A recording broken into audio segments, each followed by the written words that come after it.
Tengok sini. Wah, eksklusifnya. Sekarang saya berada di Aeon Big Batu Pahat. Saya nak tunjuk kepada tuan-puan mesin ATM emas Public Gold, yang mana mesin ini boleh mengeluarkan emas fizikal. Jom. Okey, kita akan nampak Sushi Go dekat sini. Dan sebelah kiri kita nampak Till Life. Okey, kita mengarah terus ke belakang. Tuan-puan nampak Aeon Big cashier tu. Dan ada La Luna dan Farm Fresh.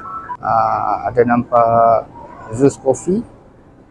Dan okey ni tuan-puan, di sinilah mesin-mesin ATM bank, dan di sini juga ada mesin ATM emas Public Gold kita. Sekarang kita berada di hadapan mesin ATM emas Public Gold di Batu Pahat ni.